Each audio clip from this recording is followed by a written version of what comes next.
RCB fan finally the wait is over.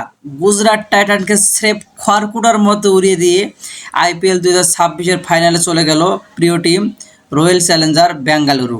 হ্যাঁ ভাই, qualifier ওয়ানের হাই ভোল্টেজ ম্যাচে প্রথমে ব্যাট করতে নেমে 254 রানের পাহাড় গড়ে আরসিবি, যেখানে দলের হাল ধরার মাত্র 33 বলে 93 রানের এক বিধ্বংসী দানবীয় ইনিংস খেলেন অধিনায়ক রজত পাটিদার।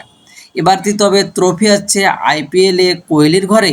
16টা বছর ধরে যে ট্রফির খরা, সেটা কি এবার ঘুষবে? ম্যাচের শুরু থেকেই আরসিবির ইন্টেন্ট ছিল দেখার মতো। ওপেনিংয়ে নেমে কিং কোহলি খেলেন 43 রানের এক দারুণ কেমিও ইনিংস, যা আরসিবিকে একটা শক্ত ভিত এনে দেয়।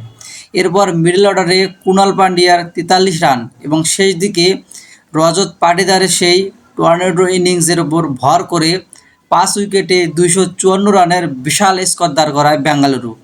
255 রানের পাহাড় তারা করতে নেমে আরসিবি ধারালো বোলিংয়ের সামনে দাঁড়াতে পারেনি গুজরাট টাইটান্স।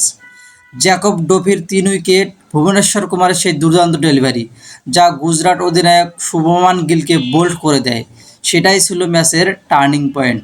শেষ পর্যন্ত মাত্র 162 রানেই অল আউট হয়ে যায় গুজরাট টাইটান্স, আর এরই সাথে 92 রানের বিশাল জয় নিয়ে সরাসরি ফাইনাল নিশ্চিত করেন আরসিবি। আইপিএলের ইতিহাসে আরসিবি এর আগেও 3বার ফাইনালে ওঠে, কিন্তু ট্রফিটা ছোঁয়া হয়নি। বিরাট কোহলির ঝুলিতে আন্তর্জাতিক ক্রিকেটের সব বড় বড় ট্রফি থাকলেও আইপিএলের এই একটা ট্রফি তাকে সবসময় পুড়িয়েছে। ক্রিকেট গড় কি এবার কোহলির সেই অধরা স্বপ্ন পূরণ করবে? আপনাদের কি মনে হয় ভাই?